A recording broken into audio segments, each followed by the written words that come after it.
The Secrets of Doctor Who is brought to you by the Star Quest Production Network and is made possible by our many generous patrons. If you'd like to support the podcast, please visit sqpn.com/give.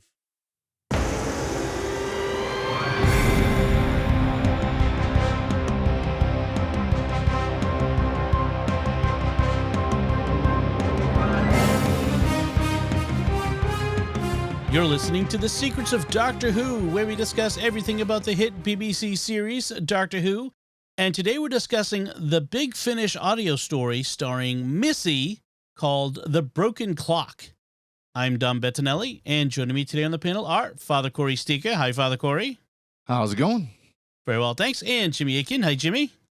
Howdy, Dom. Folks, remember to like The Secrets of Doctor Who on our Facebook page at facebook.com/secrets of Doctor Who. You have to do the whole thing. Retweet us on Twitter, where we're at SQPN, and be sure to leave us comments wherever you find us online. We love to hear from you and see you online. I want to tell you about another show on the network that you are sure to enjoy called The Catholics of Oz. They are also Doctor Who fans, and you want to check them out at sqpn.com/OZ or wherever fine podcasts are found. No, Dom, it's OZ. I know. Right. It is OZ, yeah. As soon as I said it, I knew I got it wrong. Sorry, Lindsay, Carolyn, and Lino. I should have got that right. On the other hand, saying OZ will actually tell Americans how they can listen to the show. Exactly. I know. If somebody's going to spell it OZED, that's how it's going to be. But I have to go put that in as a redirect. Never mind. So let's talk about Doctor Who. We, as I mentioned, we're discussing one of the Big Finish audio stories. And again, if you're new to the podcast, Big Finish at bigfinish.com, they've been making Doctor Who, new Doctor Who stories, starring, in many cases, the same actors from the TV show for more than 20 years now, hundreds of them. And so what we're discussing is one starring Missy, played by Michelle Gomez. I had to remember her first name for a second. Michelle Gomez, who is fantastic as the female incarnation of the Master. So, Jimmy, can you give us a recap of what's going on in this audio story? This week on Secrets of Doctor Who, we watch an episode of Dick Zodiac's America's Most Impossible Killers, or something like that, because the name of the show we're watching keeps changing in slight ways. In any event, it's a cheap, sensationalistic TV documentary about impossible killings. And in this episode, American detective Joe Linwood is investigating a string of impossible killings, where the people who were recently seen alive suddenly turn up dead, with their bodies decayed as if they died a long time previously. Detective Linwood is assisted on the case by Detective Inspector Missy Masters from Scotland Yard in England, London, England. This gives us a fun romp of Missy-related madness as she relentlessly satirizes the tropes of today's awful documentaries. But the romp turns serious when it's revealed that none of the murder victims were actually murdered. They were just people who were moved in time. What's really been going on is that Missy has been trying to track down the battle TARDIS she was given as the War Master during the Time War. When this TARDIS realized it was being piloted by a psychopath, it went mad. And so it's been trying to regain its sanity by finding a new, sane pilot.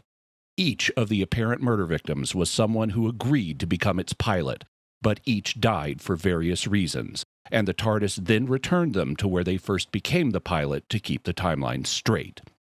Missy is trying to sneak her way back into getting control of the battle TARDIS again, and she hypnotizes Detective Linwood into agreeing to become its new pilot so she can use him to take control. But an older version of Detective Linwood appears and thwarts her plan.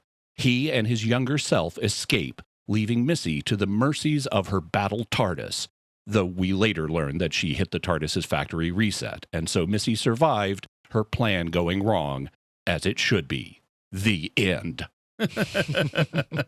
Very good. Yes, that is totally in the documentary style of here on various like History Channel or Fox Channel, Fox, that sort of thing. So and wow, this is so meta, and it's extremely crazy, but it is so meta, and they just do really relentlessly satirize the tropes that you encounter in horrible modern TV documentaries. Yeah. And I've got a couple of illustrations, I've got an illustration of that for the listeners to hear. By the way, I want to mention, so today's theme music is actually the Missy theme from the set. What they do at Big Finish is they're modeling their audio plays after the TV shows, and so they'll use the theme music for each Doctor that was used during that period. So like during the Fourth Doctor, they'll use the Fourth Doctor's theme music. When they're in the Sixth Doctor, they'll use the Sixth Doctor's theme music and so forth. But with a character like Missy, she's not the lead character. So Big Finish had to come up with their own Missy theme. And I think they did a really good job of it. That theme that they came up with for her has these, it's partly sinister, but it's also partly playful. And it has these kind of lush, oriental, themes in it. And I think it suits her really well. I was very excited when this set first came out. It's a 4-play set. They recorded it during the COVID lockdowns in 2020. And so none of the people were actually together. Michelle Gomez was like recording in a studio wherever she was. And then they spliced it all together. The 4 plays in it, the first one is called A Spoonful of Mayhem. And it's often been noted that Missy is kind of like a demented Mary Poppins. Yes. And so they go full in on that in the first play, A Spoonful of Mayhem, where she becomes the governess of 2 Victorian English children. So that's a lot of fun. The second story is called Divorced, Beheaded, Regenerated, and it's a crossover with the meddling monk in the time of Henry VIII. And so both Missy and the meddling monk are trying to game the situation in the time of Henry VIII, and Divorced, Beheaded, Regenerated kind of gives you a sense of some of the themes that are involved. Then we have this one, which is A Spoonful of Mayhem, and the final one is called The Broken Clock, yes. Sorry, yeah. And then the final one is called The Belly of the Beast, and it deals with Missy trying to rule a planet and also bringing to culmination a plot that they've been hiding across the set with little clues dropped in the other episodes. Okay. But I wanted to give the listeners a taste of this one.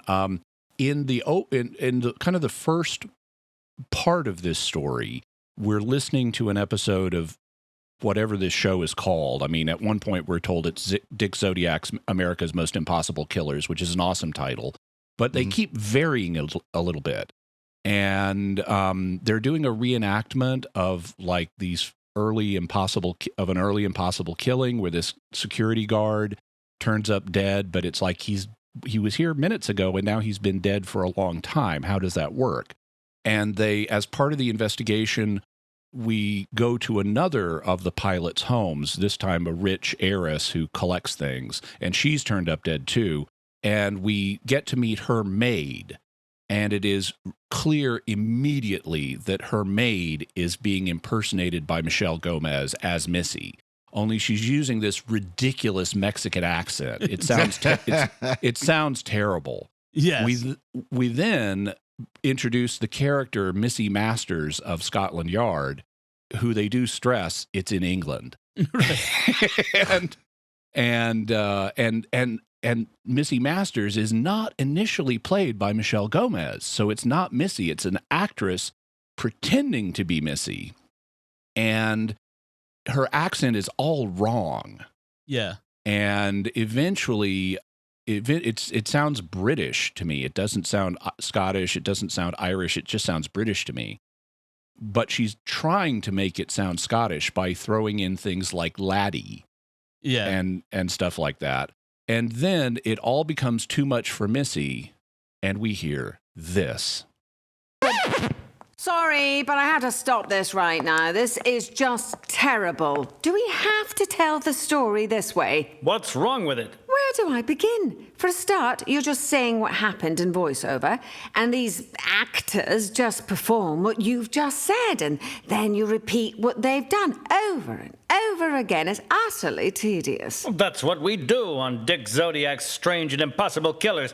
The viewers need to be reminded of what's been happening because they forget during the commercial breaks. Well, stop it. It's annoying. And you, yes, you. No, don't look behind you. I'm talking to you, woman in that ridiculous Mary Poppins outfit. Who, me? I'm not pointing my umbrella at anyone else. Well, what's that accent supposed to be? It's Scottish. Scottish? You think that's Scottish? That's not Scottish. That's just Irish with bits in. I mean, you heard me do the made and flawless Mexican. Surely it's not beyond your ken to do Scottish. I'll give it a try. Don't ever say try, dearie. That's defeatism. Right, I'll take over from here. Don't call us, we'll call you. Wait a minute, you can't just stop this show dead and disintegrate members of the cast. This is a fast-moving, true-life, dramatized crime story. Record scratch! Didn't you hear the record scratch? I made the record scratch so everyone has to freeze and let me take up the story. But you can't just... Record scratch! Nothing says stop everything like the sound of obsolete technology malfunctioning. Speak not another word. I won't warn you again. So you hear how much fun they're having with all that. You know, they point out the Mary Poppins thing again. They changed the name of the show we're watching again. The actress's accent that gets disintegrated was not Irish. Not any form of Irish accent that I'm familiar with anyway. And so it looks like they're just deliberately playing, Missy gets accents wrong, including misidentifying the one she's picking on the actress for. Right. And it's just a lot of fun. Later, and this is a shorter clip, but later they go back to the museum where the first impossible killing occurred. And they're kind of reenacting or figuring out, what happened to the security guard. And we hear this. Over here! This is where it happened, isn't it? Yes, he was lying right there. So the dead security guard. Let's call him Mr. Jangle Keys. Chuck. His name was Chuck. Chuck Jangle Keys walks around here waving his torch about. I'll be him. I love that. I mean, security guards often do have a bunch of keys, and so Missy decides to come up with the nonce name, Mr. Jangle Keys. But Detective Linwood is like, but he's a person. His name was Chuck. Chuck Jangle Keys comes over here. And she consistently throughout the story thereafter refers to the dead security guard as Chuck Jangle Keys. It's so like she's so callous, like just so. And that's very true to the Missy in the series. When she disintegrates Osgood, and all of these, and the fans are aghast, and she's like whatever, and she's joking about it, and it's just so demented and funny. It's so good. I love the way in the when she's pitching to Linwood how they're going to work together. She's talking about how it's going to be great. Me advising you, you obeying me. Yeah. Yeah. The whole hypnotism part was so good because it was so subtle. Yeah. It's just like, you're going to obey me, right? You're going to obey me. And of course, eventually he's like, yes, yeah, I'll obey you. And he didn't even act like he was hypnotized. It wasn't even like on the show where it's stereotypical, I will obey you, master. No, it's like, oh yeah, I'll obey you. It's okay. Yeah, I can do that. I can follow you. Yeah, he'll say, I'll do this if it'll make you happy. And she'll say, oh, it will make me so happy. And but she does not use the line, I am the master and you will obey me. It is much more subtle than that. And it just kind of gradually builds too, where you can tell he's less and less reluctant to do what Missy wants. And the plot is complex, especially for an audio story. You need to keep track of all of these people, including people playing the same character, like the actual Missy and the actress playing Missy, although she gets zapped early on. The actor playing Joe Linwood and the actor who is Joe Linwood. You know what I mean? Like in the the reenactment, that sort of. So it is complex, and so you have to keep track of it. And then as the circle goes around and around, you realize that this is not what's going. Like there's something very odd going on here. until we get the reveal at the end. And in fact, early on, my notes say the narrator, Dick Zodiac, describes things that no one who wasn't there could know. Like he's describing things that he shouldn't be able to know of, like people saying things or doing things that they were alone when they were there. So I think when the guard is killed, he describes how it happens, and it's like, well, how would you know how it happened? He was alone when he died. Yeah. And that becomes clear. And that, it's also part of the tropes of these kind of reenactment documentaries, which, when done badly, involve what Missy said. First, the narrator tells us what's going to happen. Then we see the actors reenact it. And then the narrator recaps it and tells it all to us again. And this is one of the most meta aspects of this, because at a certain point, after he's been introduced to Missy, although we actually learn about this before we hear him introduced to Missy, so it's out of place temporally, Detective Linwood comes to believe that the murders actually involve time travel. And he's talking to Dick Zodiac, the narrator, about that. And Dick Zodiac is dismissing it. You know, like time travel, that's crazy. And then Linwood makes this fascinating point, but this show, that we're on, time travels every week, doesn't it? Because these events happened in history, and then you're describing them as the narrator from the future, and then we look back on them in the past, and then we catch back up to the present. So this crime documentary itself time travels. So how bizarre could it be to encounter actual physical time travel? Right. And then when you get to the end, that's even more meta than that. Yeah. So you have this older Joe Linwood who's talking to the narrator, looking back on these events, and you have the younger Joe Linwood who, they're looking at. And at what point Linwood says that he has a photographic memory? It's a gift and a curse. They bring it up several times. Yeah. Although people don't actually have literal photographic memories. They don't see the thing, right? Or is that a myth? It's so the idea of a photographic memory is somewhat overblown, but not entirely. I mean, what a lot of people have is an eidetic memory, where they will see things in their head that correspond to what they experienced in the past. Like, I have some of that, where if I've been back in the days before electronic books, I would have memories of what part of a page I read something on, and I would see that part of the page in my mind. There are apparently people who have something close to total recall, where you can say to them, so what were you doing on May 28th, 1960? And they'll be able to tell you. But that, and that can cause real problems. We're not designed to work that way. But those people are very, very rare. Okay. Yeah. And I think a lot of people, when they hear the term photographic memory, they literally think that they can take a look at a piece of paper and snapshot it in their mind. Yeah, that doesn't.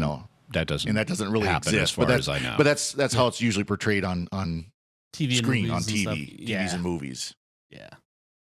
So we mentioned that the murder victims, which we have at least two in the beginning, the guard and the Amanda Freelove, they were wasted away like bags of bones. And you mentioned Missy posing as the maid, Ms. Del Toro, Amanda Freelove's maid.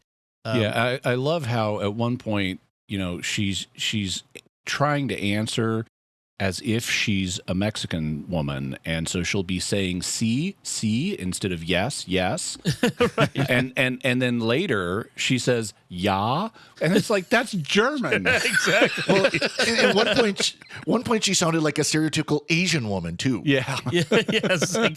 She was all over the UN with that accent. And I do have to say, Amanda Freelove sounds very much like a James Bond woman, doesn't it? name. Yeah. I mean, that sounds like right out of James Bond, but we'll leave it there. Yes, right out of the 60s. A man to free love. Yes. Right. I was trying not to just spell out, but anyways. Yeah. And then we have the introduction of the British detective lady from Scotland Yard, which the funny description, DI Missy Masters. I love that. Name. That is so awesome. And Linwood does say, sometimes I remembered her as a man, like this guy with a photographic memory. Like, well, that would be a reason for that. When he talks to Dick Zodiac, the older Linwood, about the show being like time travel, he uses an analogy like a Picasso painting, which I thought was interesting. Like a Picasso shows all sides of the face of a woman at once. And so that's what time travel is like. It shows you all sides at once, which is kind of a fascinating idea. They even imply at one point that because Amanda has such a picture, such a Picasso painting hanging over her mantelpiece or something, and they later reveal that when she was the pilot of the battle TARDIS, she met Picasso, and that's apparently a painting of her that Picasso did. Right. Which adds another layer to it. By the way, before we move on from accents, I wanted to say the American ones in this are really good. Oh, yes. I mean, they're a little stereotypical, but I don't know if they hired American actors for these parts. But for once, the American accents are not just wobbly. They're quite good. Yeah. The actress playing Missy, who not Michelle Gomez, but the actress, the other one, is British, but Guy Paul is also... He's from Milwaukee. Okay, he's from Milwaukee, yeah. So he's the older Joe Linwood, and then the younger Joe Linwood is played by Ryan Fordalusco. Interesting. Ryan Ford, I guess. I don't see... He's in a lot of different... He's a bunch of different ones, so I don't know where he's from. But, yeah, the voices are really... They do a good job in this one. Yeah, he doesn't have much of a bio out there, but the voices and the accents are pretty good. And if you're stitching this together anyway over electronically relayed data, why not hire Americans to do the parts? Exactly. There is a nice reference to Missy as Hell in a Purple Peacoat, which is good. Yeah, that's the one. We have past Joe, so like the Joe who's at the scene of the crime, the young Joe, breaking the fourth wall by saying things like he feels like he's delivering lines put in his head. You're like, well, that's interesting. So you have the actor kind of describing how he's reading a script, like, and it turns out he actually is, because Missy is controlling him. We find out later. It's not just that he feels like he's an actor in a documentary, but in fact he is being controlled by Missy, and she's telling him what to say. And that's about the time when she stops the Dick Zodiac show and he calls it tediously the clip we just did. And it's not Scottish, it's Irish with bits thrown in, but also the other one, nothing says stop like the sound of obsolete technology malfunctioning with the record scratch. Yes. Yeah. One of my favorite lines. Yeah. And we've used it before on Mysterious World, those two clips of Missy intruding to introduce sudden twists in the story we're telling on Mysterious World. Yes. I remember that was quite recently. The Missy takes over acting as herself in the recreation. We have a line where she describes someone as you're the not, like, so we had the dead guard Chuck, and then we have the other guard Roy, I think it is. And she tells him, "Oh, you're the not dead one, at least the currently not dead one." He gets really upset. So there's a bunch of great stuff. This is in the earlier part of the story, which is more of a fun romp before it turns serious at the end. And Missy gets a bunch of great lines. Like at one point she says, "Does no one have respect for the sequential passage of time anymore?" Yeah. Which is like, you're kind of offender number one on that point. Yeah. Yes. She also, when they go back to the museum and they meet Roy, and he's the second security guard who took over from Chuck after Chuck died, the shift change. And he found Chuck, and he's talking to Detective Linwood and Missy, and Missy is uninterested in what he's saying and says, "I'm sorry, who is this talking person?"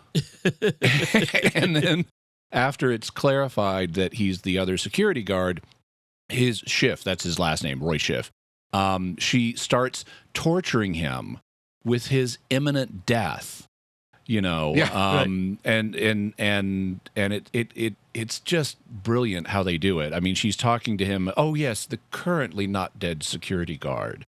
And he's like, what do you mean currently? It's, well, you know, she reveals he's got like 21 minutes left to live.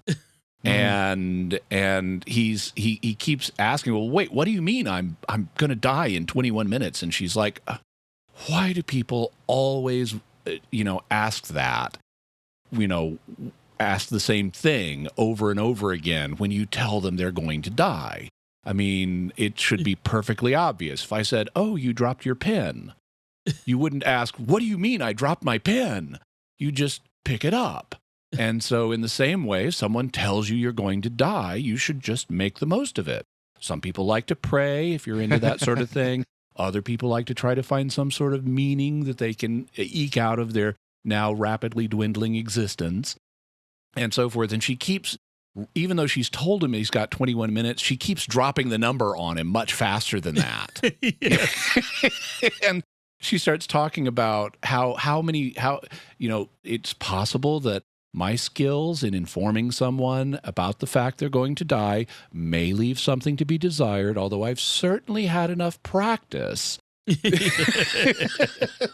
And meanwhile, Roy is running around trying to. He hears the voice of Dick Zodiac, the narrator of this reenactment, and so he thinks that if he can find the narrator voice, this mysterious voice, he can stop his deadly fate. Even as Dick continues to narrate what Roy is doing, looking for him. So it's very, very funny, circular. So the thing that ties the murders together. So we have the murder of the guard, or the death of the guard. We have the death of Amanda Freelove, and we have the death of these the O'Leary twins, small-time thieves, who apparently killed each other. The thing that ties them all together is this grandfather clock, the broken clock. And also the mysterious appearance of a man with a dark beard. A dark pointed beard. A dark pointed beard. Yes. Yeah. Who looks a lot like Anthony Ainley or and of course, Roger Delgado. Roger Delgado, right. And of course, somebody with a dark pointed beard has to be the bad guy, as Missy points out. Yeah. So there's this grandfather clock in the Manhattan Museum of Antiquities is where they are. That once belonged to William Randolph Hearst. And maybe right. That is missing, and then we have the clock was also in Amanda Freelove's home, and that's also missing from there. And apparently, the O'Leary twins, they perhaps stole the clock as well, and so that's what unites them together. And then we have this discussion of a broken clock, and Missy brings up, what does a broken clock do? It does worse than nothing. It lies to you. It tells you the wrong time all but twice a day. And so she's really, she's kind of down on this clock. Like she's kind of mad at it. And it's going to turn out that the clock is the battle TARDIS that she calls Mark, because it's a Mark 212 model. Linwood gives it the name Mark. Yeah. Oh, okay. Yeah. And the Battle TARDIS says he likes the name Mark. Yes. The Battle TARDIS appears as the man with the pointed beard. That's an avatar of the Battle TARDIS. So when that man appears, it's really a projection of the TARDIS, and it interacts with people. In the course of the story, the TARDIS takes the form of a clock and an empty glass case and that contained the clock. And it takes the form via projection, like a hologram of presumably Roger Delgado. Right.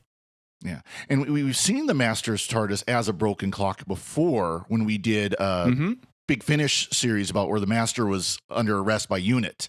And his TARDIS was there in the vault with him, not in the same room, but in the same vault.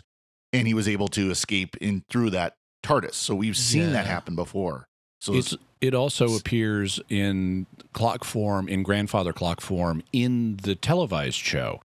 We haven't gotten to this one yet, but in The Keeper of Traken, that's right. It appears as a clock, and when Tramus, who is an inhabitant of Traken, goes to adjust the hands on the clock, he's frozen, allowing the decayed master to come out and absorb his body, and that's how we got the Anthony Ainley master.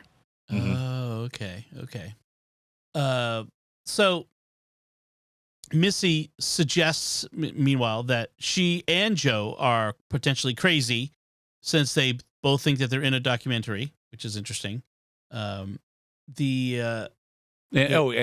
says, I think it's at this point, he says, "You're not serious," and she says, I'm never serious, but that's got nothing to do with it. Yes. and she hypnotizes him into getting into the glass case. Yep. Of the broken clock that had the broken clock in it with her, and then the man with the pointed beard appears outside of the glass case and starts talking to them. So they're actually already inside the TARDIS, but Joe doesn't realize it. Right, because in the interior is disguised as well, and Missy recalls that in the Time War, she was required by, quote, good people to do bad things for good reasons. And it's kind of an interesting, a mention of the ends justifying the means. And she says it's led her to question, I mean, she says, once upon a time, I would have known if you divided people up into good and evil, I would have known what side I'm on. Yeah. Mm-hmm. But as a result of her experiences in the Time War as the War Master, who's Derek Jacobi, she's no longer so sure what side she's on when it comes to good versus evil. And that sets us up nicely for her redemption arc in the last Peter Capaldi series with Bill, where she actually kind of sort of becomes a good guy. Yeah. Right. And sacrifices herself in the end, against her earlier incarnation. So the TARDIS, Mark 212, the TARDIS, keeps trying to make people his pilot because he's trying to avoid Missy and wants a different pilot. And so that's why he keeps kidnapping all these humans on Earth to be his pilot. And so... And that's why Missy needs Linwood. Yes. Right. She wants to pilot him through hypnosis to get herself in control of the TARDIS again. And all of the victims... quote unquote, were killed by the fact that they were taken by the TARDIS, making them new pilots. Now, did they die of old age or did they die of starvation? Some did. The guard Chuck, he died of a heart attack. Yeah, right on his first trip.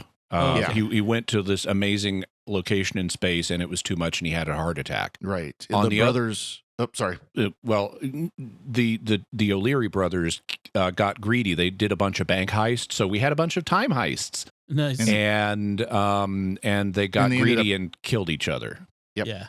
Yeah. Okay. And then the Amanda, she died after she was spurned by was Lord Byron. Yeah. Oh, they were to be married in the Church of St. They Mary were Magdalene. married secretly. They were married secretly, and then he left her, so she chose to die. So they all died in the TARDIS, and then the TARDIS, Mark left him there until he finally decided to get rid of him back in the timeline. Okay. Also, Roy Schiff, the security guard who had 21 minutes to live, he went off as a pilot as well, but he had an accident on another planet. Okay.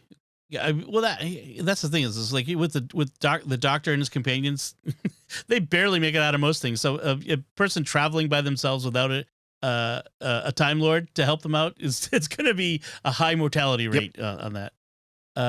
So Missy suggests Joe as Mark's new pilot, and the real Joe, the older Joe, said at this point, talks about how Missy always loses.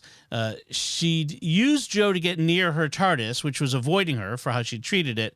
And so she piloted Joe, and Joe piloted the TARDIS. And we get this connection to Picasso again. It's like Picasso. All the different angles are still there on show for all to see. The story is over, and at the same time, it's barely started. That's what he says, the old Joe. And he describes like he's been in the TARDIS for 52 years, and says dying is a great way to turn the tables on Missy. When you die in a time machine, your whole life flashes before your eyes, and it's especially true when you have a photographic memory. And so that's what we're having here: is old Joe is dying, and his life is flashing before his eyes, but it's coming out because it's in this demented TARDIS, coming out as this documentary that he's watching. Yep. So, but he eventually breaks free of Missy's control and lets Mark know that this is the master. This is the pilot you've been trying to avoid. Right. At which point the TARDIS reacts negatively to that, and Missy is like, "Hello, I was going to tell you." Right. So, yeah, because old Joe ends up interfering with young Joe and Missy, thus causing a time paradox. Basically, old Joe and young Joe grab Missy's bracelet, which is apparently a time ring, like the Fourth Doctor used in Genesis of the Daleks. Mm-hmm. And they use the time ring to escape from the TARDIS, leaving Missy to the mercies of the battle TARDIS, which is not the same as the classic one that we saw on screen in the televised show. It's one that she was specifically given to use as the War Master during the Time War. Right. Missy ends up trying to kill Dick Zodiac, but it turns out he's a construct of Joe's mind, so that's not going to help. That's not going to work. And so the TARDIS tries to kill Missy, and the two Joes escape. And we have this what appears to be a closing narration by Dick Zodiac saying something like, "And as for Missy Masters, what happened to her was never learned." And then Missy comes in a postscript and says, "Hello. Of course I escaped. Do you know how hard it is to find the factory reset on a Type 212 TARDIS?" Right. And we get another angle, and they weren't murders at all, just a series of unfortunate events, and that's how that ends. So any last thoughts on the Broken Clock, Father Cory? So I do have to ask, so is America's Most Impossible Killers with Dick Zodiac really just the alternate universe Jimmy Akin's Mysterious World? We use somewhat different tropes on Mysterious World. Yeah. We don't go to commercial and come back and have me repeat everything. I did love the whole trope of the documentaries, the popular TV documentaries, because there's some of them that I really enjoy, but it drives me nuts where they'll have 5 commercial breaks in a half an hour, and after every commercial break, they have to reiterate everything they just did. Yeah, the highway through hell on the Weather Channel, which is towing. They do towing up in Canada on some really rough roads, and it's like they'll take a 10-15 minute story and stretch it to a half an hour. Yes. And, that's one of the things. So I don't watch commercial television anymore. I stream everything that I want to watch. And when you watch a documentary, one of these really lame documentaries they have today without commercials, it's even more frustrating. Yeah. Right. And I've tried, like if I'm doing research for Mysterious World, okay, let's see what this documentary series has to say. And it'll be like a 6 or 8 part documentary series, and you start watching it, and it is so padded that it's like you could have done this in 1 2-hour documentary. You don't need 8 hour-long episodes to do this. This is ridiculous. Yep. Even Netflix has a habit of doing on some of their more documentary style shows where they pad it out just to kind of spread it out to a bunch of episodes. Yeah. Anything else, Father Cory? That's all I got. How about you, Jimmy? So one of the things I really like about this, now, number one, it has an intricate plot, and I'm all about plot, and so I love the intricacy of the plot. I love how creative it is. I love how it satirizes things that annoy me, and a lot of it rests on the dialogue, and the dialogue is really strong in this. I mean, I've mentioned some of the lines. We've heard some in the audio clips. But the dialogue is really strong, and I like the turn it takes at the end, where it's no longer a fun romp. It becomes psychologically meaningful. As it turns out, Joe Linwood is a veteran. He was in the Gulf War or something, and or maybe the War on Terror, I forget which. But he talks about his wartime experiences and how it changed him. And that leads to Missy talking about her Time War experiences and how they changed her. And the TARDIS also is a war vehicle, and it had experiences in the Time War that changed it. And so we have this sudden turn to the psychologically serious that I think adds a whole bunch of depth. There's also in there, and unfortunately I don't remember enough of the context, but they have a Son of Sam reference at one point. Oh yeah, it was because of the so Son of Sam was a serial killer in New York who, according to some accounts, was carrying out the will of voices in his head. And they refer to that here, you know, because it's a show about impossible killers. Yeah. And we actually discussed Son of Sam in a two-parter on Mysterious World, and actually the common account you hear is wrong, and it's way more complex than that. Yeah. And by the way, speaking of references to killers, just the name Dick Zodiac. Yes. Zodiac is reference to the Zodiac killers. Exactly. Yeah. And we will talk about Zodiac in the future on Mysterious World. But yeah, I immediately picked up anytime you have Zodiac and serial killer in the same phrase, we're thinking about that guy. Right. And, you know, just to juxtapose it with Missy / the Master, who is a serial killer, a crazy serial killer to begin with. You know, that's just, yeah, that's funny. This is, I actually looked up the writer. His name is Nev Fountain, and he's done a bunch of Doctor Who, Big Finish audio. So there's a bunch there's in the main range of the Doctor Who stories. There's also, I think there's a Sixth Doctor in Perry. He's got a River Song story. So he's got several things. So that would be interesting to check it out. Yeah, it is a complex plot, and I give him credit for, tying it all together and keeping it understandable in an audio form. I mean, just, on screen, this would be easier to get, to portray, because you got different actors you can see. This was harder, and they did a good job. It's kind of crazy, but it is comprehensible, and there have been big finishes which I don't think were successful in that regard, where I had trouble following what was happening without being able to see it. But this, it's chaotic, but by the end you see, oh, I get what's going on. It becomes clear what's happening as we go. Yeah, they did a good job of not falling into the trap you can with like radio dramas of, oh wow, how did this empty room just suddenly happen to be here type of thing. We just happened to walk into this empty room. Instead, they just made it echoey and things like that. Yeah. Though they did have descriptions better. They did have some old time radio tropes in it where you have to describe what you're doing so the audience knows. Like when the actress says, "You mean me?" Missy says, "I'm not pointing my umbrella at anyone else." Right. Don't look behind you. I'm talking to you. Yeah, that's very classic. Good. Yeah, I enjoyed this as well. I mean, it was fun. It wasn't very long. It was, the length of a regular, Yeah, it was like an hour. It was an hour long. But it was fun, and it's Michelle Gomez, so it has to be fun, as Missy. And the others in this set. So this is one of my all-time favorite Big Finish plays. I mean, I don't know that I'd say I like it more than Live 36. Live 40. But it's close. And so this is one of my Big Finish favorites, which is why I suggested we do it. But the others in the set are also good.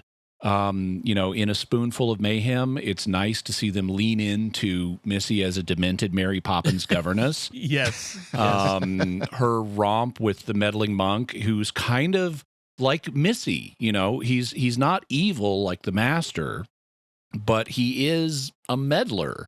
And so having the meddling monk, who's a fellow Time Lord that was introduced in William Hartnell's era, he's kind of the prototype of Missy. He's this kind of he's kind of selfish, but he's not really evil, but he is this kind of chaos causing agent. And Missy is kind of like the meddling monk squared. So putting the two of them together, or maybe cubed. So putting the two of them together is a natural pairing. You have these two kind of mischievous figures. And then it's nice to see how they bring all of it together in the final one, where Missy sort of gets her wish. She's ruling a planet and has to deal with the complications of that.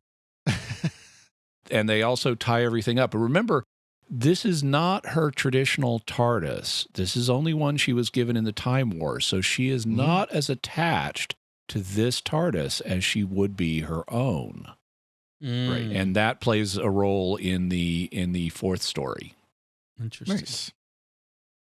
All right. So I think that should do it for our discussion this time. We want to take a moment to thank our patrons who make it possible for us to create the Secrets of Doctor Who, including Chris B., Tim H., Samantha K., EC, and Christian R. Their generous donations at sqpn.com/give make it possible for us to continue the Secrets of Doctor Who and all the shows at StarQuest. You can join them by visiting sqpn.com/give. We'd also like to thank Victor Lambs, who edited this episode. So that's it from us. We would love to hear what you think of The Broken Clock. You can let us know by commenting on the show at sqpn.com or the Secrets of Doctor Who Facebook page. Send an email to drwho@sqpn.com or visit the StarQuest Discord community at sqpn.com/discord. We'll be back next time when we'll be discussing the 8th Doctor Big Finish story called Seasons of Fear. Until then, Jimmy Akin, thank you for joining me and sharing the Secrets of Doctor Who. Thanks, Dom. And Father Cory Sticha, thank you as well. Thank you, Dom. And once again, I'm Dom Bettinelli. Thank you for listening to the Secrets of Doctor Who on StarQuest. And Record scratch! Nothing says stop everything like the sound of obsolete technology malfunctioning. Speak not another word. I won't warn you again.